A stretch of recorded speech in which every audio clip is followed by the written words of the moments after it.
Halo, shalom, selamat pagi semuanya, apa kabar? Puji nama Tuhan, kita berjumpa lagi dalam acara Daily Bread. Dan biarlah lewat kebenaran firman Tuhan yang kita pelajari hari ini, kita dapat dikuatkan dan kita terus bertumbuh di dalam kebenaran firman Tuhan. Nah saudara yang kekasih, hari ini kita akan belajar bersama-sama dari Matius pasal yang ke-6 ya. Ayat yang ke-9 sampai ayat yang ke-13 ya. Masih berbicara atau masih membahas tentang doa Bapa kami ya. Saudara, kita terakhir sudah membahas dari ayat yang ke-12 ya. Nah hari ini kita akan membahas ayat yang ke-13 ya. Mari kita berdoa sebelum kita mendengar firman Tuhan. Kami bersyukur kepadamu ya Tuhan, karena Engkau baik dan kami mau mendengar sabdamu. Tuhan tolong supaya setiap kebenaran firman Tuhan yang kami dengar itu tertanam dalam hati kami, dapat mengerti sehingga kami dapat berbuah dalam Engkau. Pakai hamba urapi dengan kuasa-Mu. Dalam nama Yesus, haleluya, amin. Saudaraku yang kekasih, mari kita membaca Alkitab kita dari Matius pasal yang ke-6 ayat yang ke-13. Dan janganlah membawa kami ke dalam pencobaan, tetapi lepaskanlah kami daripada yang jahat. Karena Engkaulah yang empunya kerajaan dan kuasa dan kemuliaan sampai selama-lamanya. Nah saudaraku yang kekasih, kita akan melihat terlebih dahulu di bagian terakhir dari ayat ini. Yaitu karena Engkaulah yang empunya kerajaan dan kuasa dan kemuliaan sampai selama-lamanya. Saudara, ini merupakan satu pujian akhir dari doa Bapa kami ini. Ada puji-pujian, ada pengagungan untuk Allah di sorga. Ya, dikatakan di sini, Engkaulah yang empunya. Jadi hanya Tuhan yang empunya anak, hanya Allah Bapa yang empunya kerajaan dan kuasa kemuliaan sampai selama-lamanya. Nah kalau kita melihat di dalam ayat yang ke-9 dan ke-10 di awal doa Bapa kami juga, di situ dikatakan Bapa kami yang ada dalam kerajaan sorga. Jadi ini dimulai juga disebut di dalam nama Bapa. Jadi dimulai dengan nama Bapa yang ada dalam kerajaan sorga. Dan kemudian dikuduskan namamu, datanglah kerajaanmu, jadilah kehendakmu. Jadi saudara, kita melihat di sini doa Bapa kami ini bukan hanya sekedar kata-kata yang dihafalkan, tetapi ini juga merupakan karakteristik dari si pendoa itu sendiri ya. Dan itu merupakan satu gambaran dari anak-anak Tuhan, bahwa hidup mereka berpusat kepada Kristus ya, berpusat kepada Allah. Bahwa doa Bapa kami ini berpusat kepada Bapa, berpusat kepada namanya, berpusat kepada kerajaannya, dan juga berpusat kepada kehendaknya. Sehingga apa di sini dikatakan kemuliaan hanya bagi Tuhan untuk selama-lamanya. Nah, tahukah saudara bahwa tujuan Tuhan menciptakan kita itu adalah untuk kemuliaannya. Oleh sebab itu apapun yang kita lakukan pada akhirnya semuanya untuk kemuliaan Tuhan. Nah saudara, kita melihat di sini di dalam ayat yang ke-13 bagian yang A, kita melihat dan janganlah membawa kami ke dalam pencobaan. Kita lihat di sini dan janganlah membawa kami ke dalam pencobaan. Jadi ini satu doa di mana memohon supaya Tuhan tidak membawa kita ke dalam pencobaan. Kita lihat di sini kata pencobaan itu di dalam bahasa aslinya dipakai pairazo ya, pairazo, dan kata bendanya itu adalah pairasmos. Nah, ini diterjemahkan menjadi pencobaan atau cobaan dan juga godaan. Itu ada dua ya, ada dua. Yang pertama di situ adalah godaan. Ya, godaan itu adalah di mana iblis menggoda seseorang lewat masalah-masalah yang terjadi supaya apa? Supaya dia jatuh ke dalam dosa. Dan kedua itu adalah pencobaan di mana mencakup kesulitan hidup. kesulitan hidup, penderitaan hidup, dan kemudian kita melihat juga bahwa sakit penyakit itu juga merupakan cobaan ya yang dialami oleh kita, dan kadangkala ada orang menang atas pencobaan-pencobaan yang dia alami itu, dan ketika dia menang dia akan lebih kuat lagi dalam iman, dan imannya lagi diperteguhkan oleh Tuhan ya. Tetapi juga di dalam menghadapi pencobaan-pencobaan ini ada banyak juga orang yang gagal dan akhirnya jatuh ke dalam dosa. Nah saudara, kita melihat sebenarnya pencobaan itu atau ujian itu sudah ada sejak dunia diciptakan oleh Tuhan. Kita melihat di waktu Tuhan Yesus menciptakan manusia, sudah ada di Taman Eden, sudah ada ujian yang diberikan kepada manusia ya. Nah tujuannya itu adalah supaya betul-betul melihat apakah manusia yang pertama itu Adam dan Hawa itu betul-betul mengasihi Tuhan dan taat kepada Tuhan. Karena persekutuan dengan Tuhan itu memang dituntut ketaatan ya kepada Dia. Nah kita melihat di sini dalam ujian yang diberikan Tuhan di Taman Eden itu sebenarnya sama dengan ujian-ujian yang diberikan Tuhan juga pada saat ini, saudara. Dan itu dapat kita lihat di dalam, itu di dalam 1 Korintus ya. Mari kita lihat di dalam 1 Korintus pasal yang ke-10. 1 Korintus pasal yang ke-10 di dalam ayat yang ke-13, demikian bunyinya.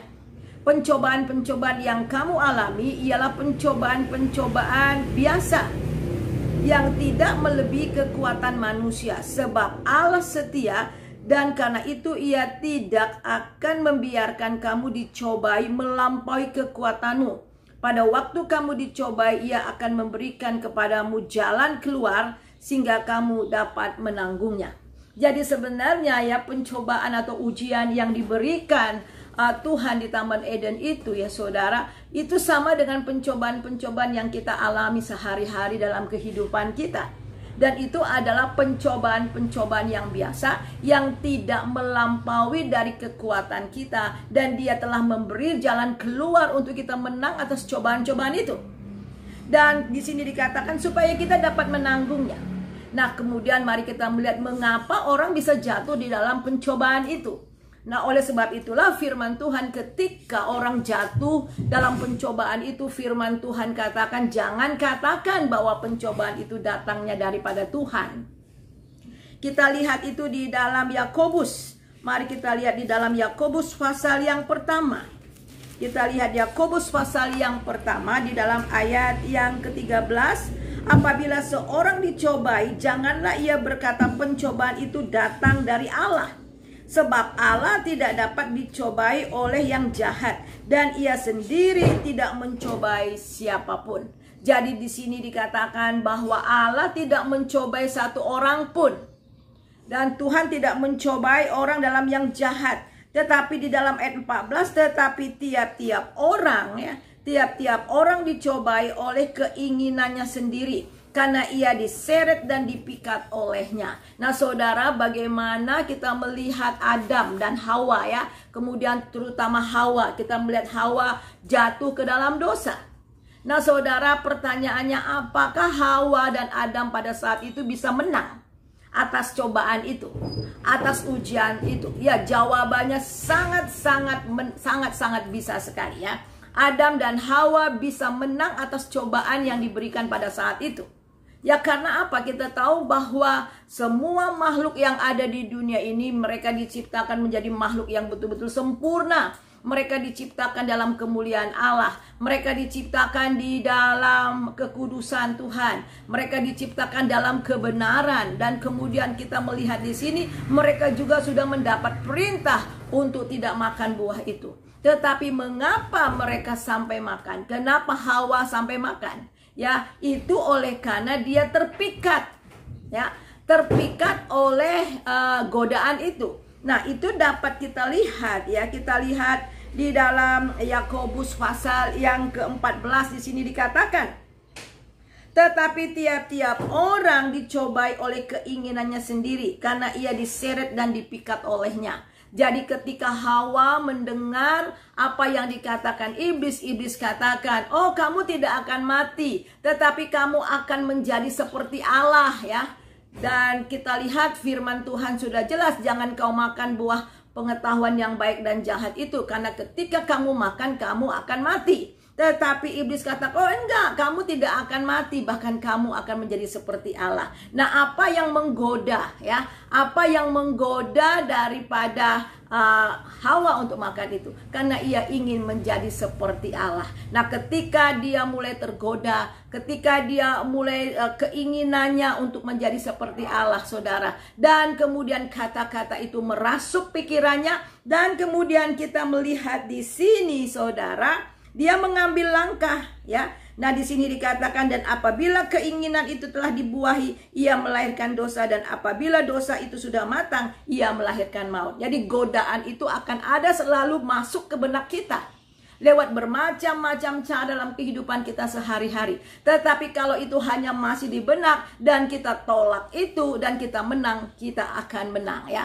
Akan tetapi ketika kita menanggapinya dan kemudian kita mulai respon dengan godaan itu, kemudian godaan itu akan bekerja sehingga menyeret keinginan hati kita dan membawa kita ke dalam dosa. Nah, itu dapat kita lihat bagaimana proses ya.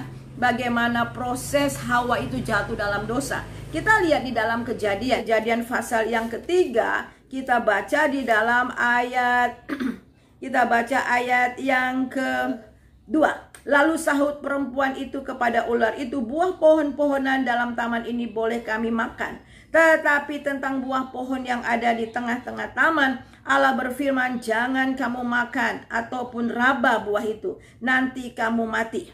Tetapi ular itu berkata kepada perempuan itu, sekali-kali kamu tidak akan mati, tetapi Allah mengetahui bahwa pada waktu kamu memakannya, matamu akan terbuka dan kamu menjadi seperti Allah, tahu tentang yang baik dan yang jahat. Nah, saudara, dia respon akan perkataan setan ini. Dan dia sangat tertarik akan menjadi seperti Allah. Wow, luar biasa sekali ya saudara, menjadi seperti Allah. Sebab itu saudara, ayat ke-6, perempuan itu melihat yang mungkin selama ini dia membuang muka ketika dia berjalan dekat pohon pengetahuan yang baik itu. Tetapi karena sekarang sudah ada informasi dari iblis dan dia mulai melihat dan bahwa buah itu baik untuk dimakan. Dan setelah dia lihat, wah ini bagus juga ya, menarik untuk dimakan.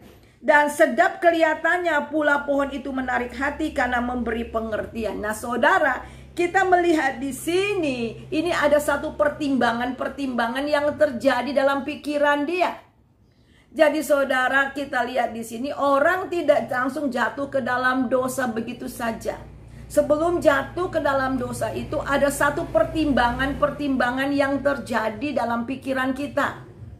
Dan akhirnya lewat pertimbangan-pertimbangan itu saudara, karena sudah terpikat oleh dosa ini, sudah terpikat oleh godaan ini, dan akhirnya saudara, dia mengambil keputusan. Jadi saudara, kita melihat di sini ketika seseorang mengambil keputusan untuk melakukan dosa, itu sudah lewat pertimbangan. Apakah pertimbangan itu cepat atau lambat, tetapi semua sudah proses. Itulah sebabnya firman Tuhan mengatakan bahwa jangan katakan bahwa aku yang mencobai kamu, tetapi kamulah yang diseret dan dipikat oleh dosa itu. Dan ketika dosa itu sudah dibuahi, maka dia akan menghasilkan maut. Saudara, ini yang sebenarnya terjadi dalam hari-hari. Sehingga kata Martin pernah berkata, ya dia tidak bisa melarang burung berterbangan di kepalanya, ya. Saudara, iblis bisa saja memasukkan informasi-informasi, godaan-godaan yang bermacam-macam cara ya, lewat pikiran kita, lewat mata yang kita lihat ya. Dia memberikan masukan-masukan ke dalam hati kita. Tetapi kita bisa melarang burung itu bersarang di dalam pikiran kita. Jadi godaan-godaan itu akan silih berganti, kapan saja bisa datang dalam kehidupan kita. Tetapi keputusannya itu adalah di tangan saudara sendiri. Ya, apakah kita mau melakukan godaan itu atau menolak, katakan tidak kepada dosa. Nah, saudara, godaan-godaan itu kalau kita melihat di dalam 1 Yohanes Nah, inilah yang terjadi ya hari-hari dalam kehidupan kita, dalam kita mengiringi Tuhan. Di dalam 1 Yohanes lihat 1 Yohanes pasal yang kedua ayat yang ke-15 sampai yang ke-17.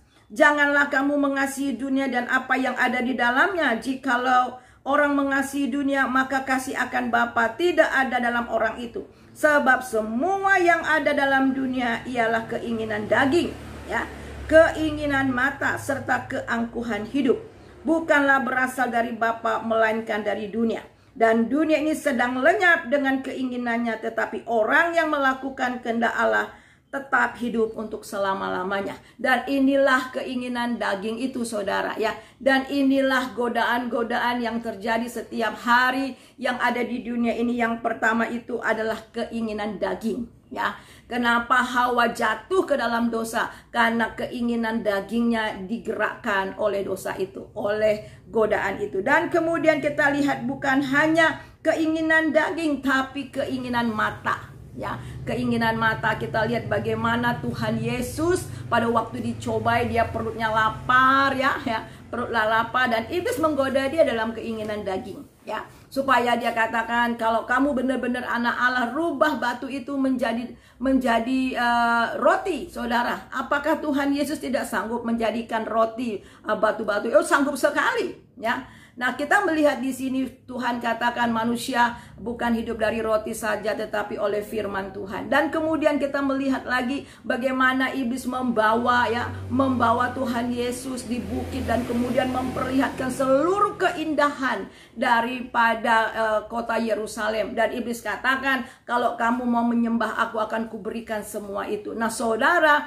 godaan yang sering juga dilancarkan oleh iblis kepada anak-anak Tuhan itu adalah keinginan mata, kesenangan-kesenangan kehidupan dunia ini, kegemerlapan, dan banyak orang-orang akhirnya terseret di situ. Dan kemudian keangkuhan hidup, ya, keangkuhan hidup, mungkin ya tahta, dan orang-orang berlomba-lomba untuk mencari prestise, ya, harga diri dan sebagainya. Dan itulah yang dicobai oleh iblis dari hari ke hari. Orang demi tahta, demi kedudukan, demi prestasi bisa melakukan apa saja, ya, untuk mendapatkan semuanya itu. Inilah godaan-godaan yang sehari-hari yang dihadapi oleh anak-anak Tuhan. Nah, sekarang mari kita melihat justru lewat semuanya ini Tuhan bekerja. Nah, kita lihat juga ada orang-orang yang menang atas cobaan ini, ya, yang dilancarkan oleh iblis untuk menjatuhkan iman mereka. Contohnya itu adalah Ayub.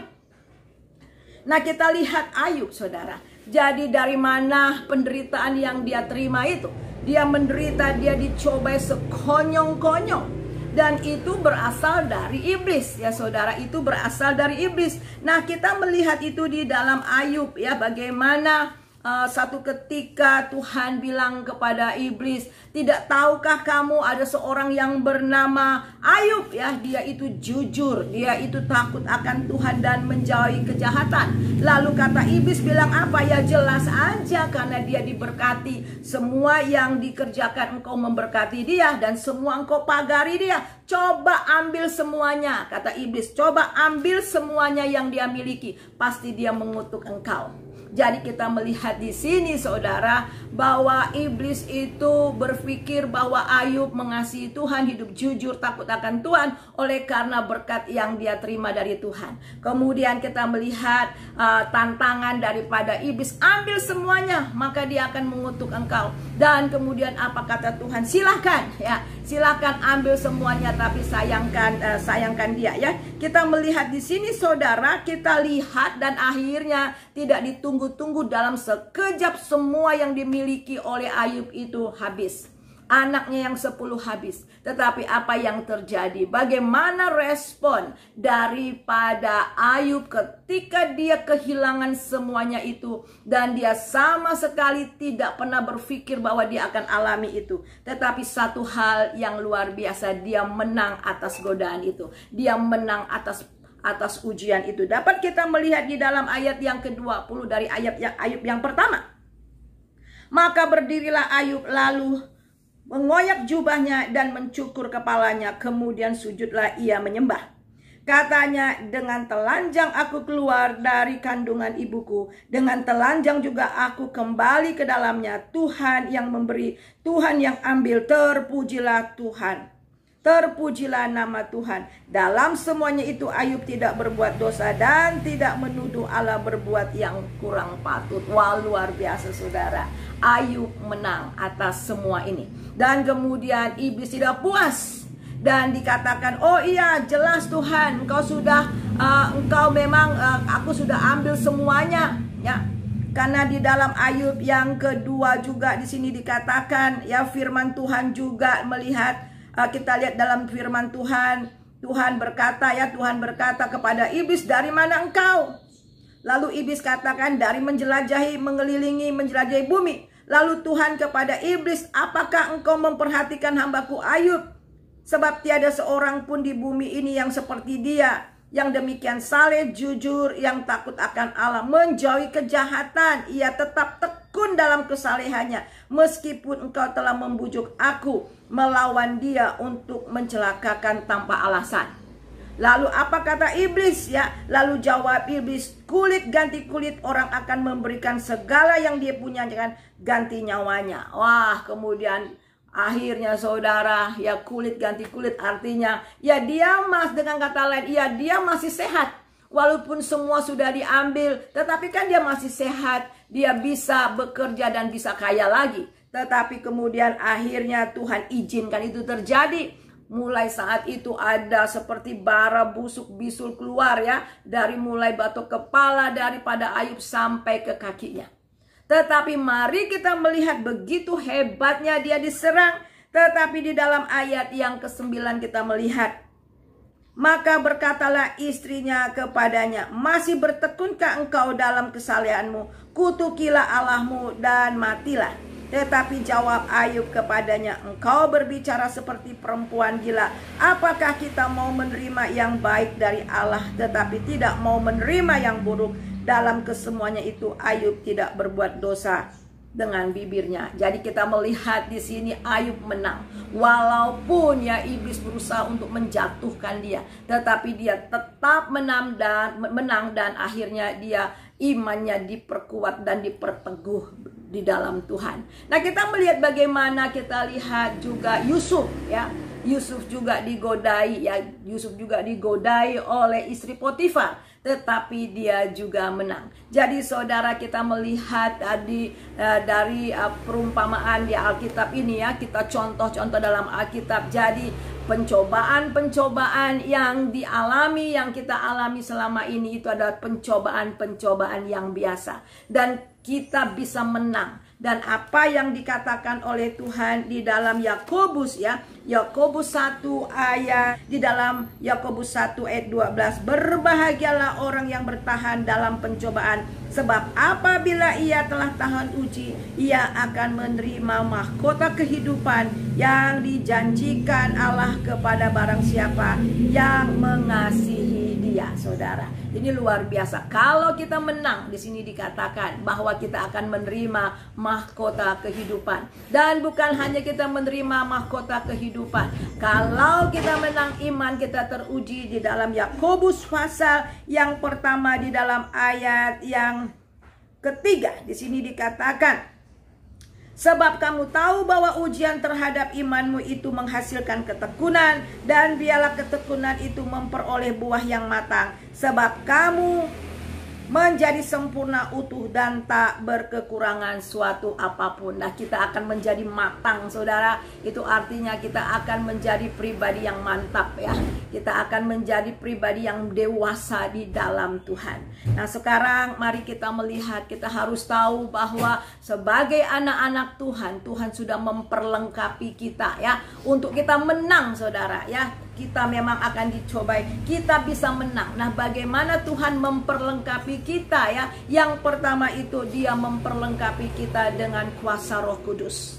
Sebagai anak-anak Tuhan, sebagai orang-orang yang percaya, saudara harus tahu dan yakin bahwa Tuhan sudah memberikan kepada kita Roh Kudus. Roh Kudus yang tinggal dalam kita inilah yang memampukan kita untuk kita melawan dosa. Dan di dalam kalimat yang terakhir di situ dikatakan, dan lepaskanlah kami daripada yang jahat. Jadi Tuhan memberikan kapasitas yang sangat luar biasa, dan kita bisa katakan kepada iblis, ya, kita bisa menang atas iblis, kita bisa menang atas segala kejahatan. Nah, kita melihat di dalam Yakobus pasal yang keempat, ya, Yakobus pasal yang keempat ayat yang ke-7, demikian bunyinya. Karena itu tunduklah kepada Allah dan lawanlah iblis, maka ia akan lari daripadamu. Jadi Tuhan memberikan kepada kita bahwa kita harus lawan iblis. Nah, bagaimana kita harus lawan iblis? Di dalam nama Tuhan Yesus Kristus.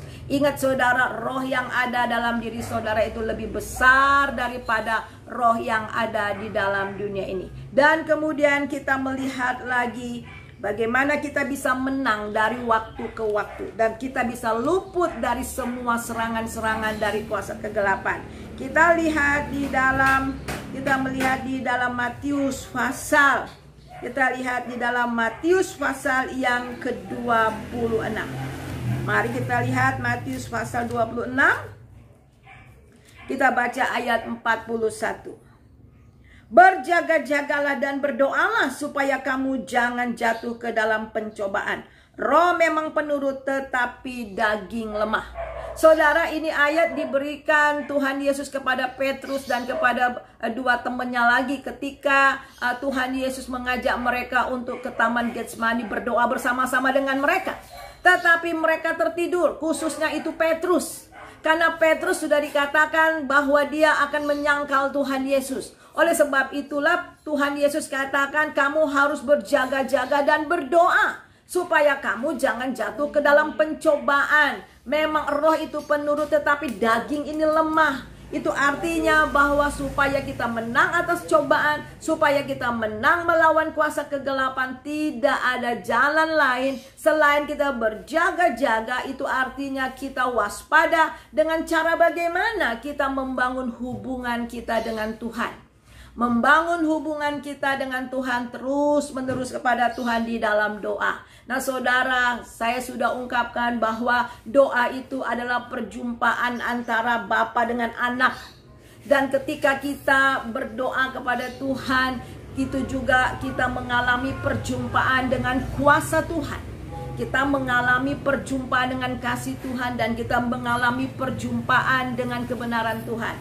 Dan lewat kuasa doa yang terus-menerus, ya, kita dengan membina hubungan yang terus-menerus dengan Tuhan, roh kita menjadi kuat, saudara. Ya, roh kita menjadi kuat. Dan ketika roh kita menjadi kuat, ketika kita menghadapi banyak persoalan, tantangan, dan godaan, saudara, orang yang rohnya kuat itu akan menang melawan cobaan. Nah, contohnya itu adalah Yusuf, ya. Jadi orang yang rohnya kuat akan menang. Contohnya Yusuf.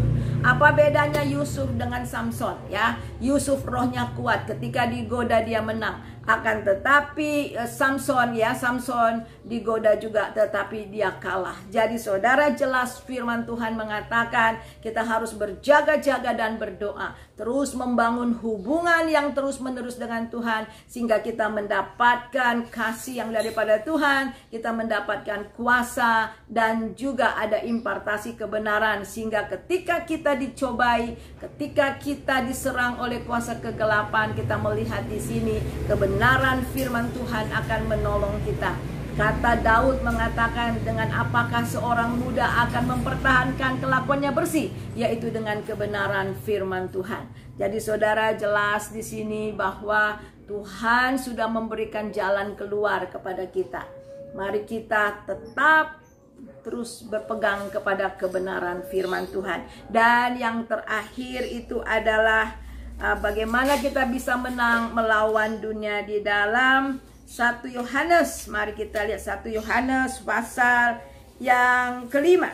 Kita baca 1 Yohanes pasal 5. Kita baca di dalam 1 Yohanes pasal 5. Kita baca ayat yang keempat. Sebab semua yang lahir dari Allah mengalahkan dunia. Jadi saudara harus tahu bahwa saudara dan saya telah lahir, ya, dari Allah. dan oleh sebab itu kita dapat mengalahkan dunia. Dan inilah kemenangan yang mengalahkan dunia, iman kita. Siapakah yang dapat mengalahkan dunia selain daripada Dia yang percaya bahwa Yesus adalah anak Allah. Jadi jelas saudara, kita bisa menang melawan dunia, kita bisa menang melawan yang jahat oleh karena iman kita kepada Yesus Kristus. Mari kita satu dalam doa. Terima kasih Tuhan untuk kebenaran firman Tuhan yang kami pelajari pada hari ini. Kami belajar bagaimana pencobaan-pencobaan yang dialami oleh kami sehari-hari itu adalah pencobaan-pencobaan yang biasa, dan Tuhan akan menolong kami supaya kami dapat melewati itu dan menang atas semua cobaan. Biarlah kami terus berpegang kepada firman Tuhan, kami terus berpegang kepada iman kepada Yesus, dan juga ya Tuhan terus membangun hubungan kami kepada Tuhan, sehingga ketika ada pencobaan datang, kami bisa katakan tidak kepada dosa. Terima kasih Bapa, di dalam nama Yesus kami berdoa dan mengucap syukur. Haleluya, amin. Ya, shalom, Tuhan Yesus memberkati. Tetap semangat dan jaga kesehatan. Amin.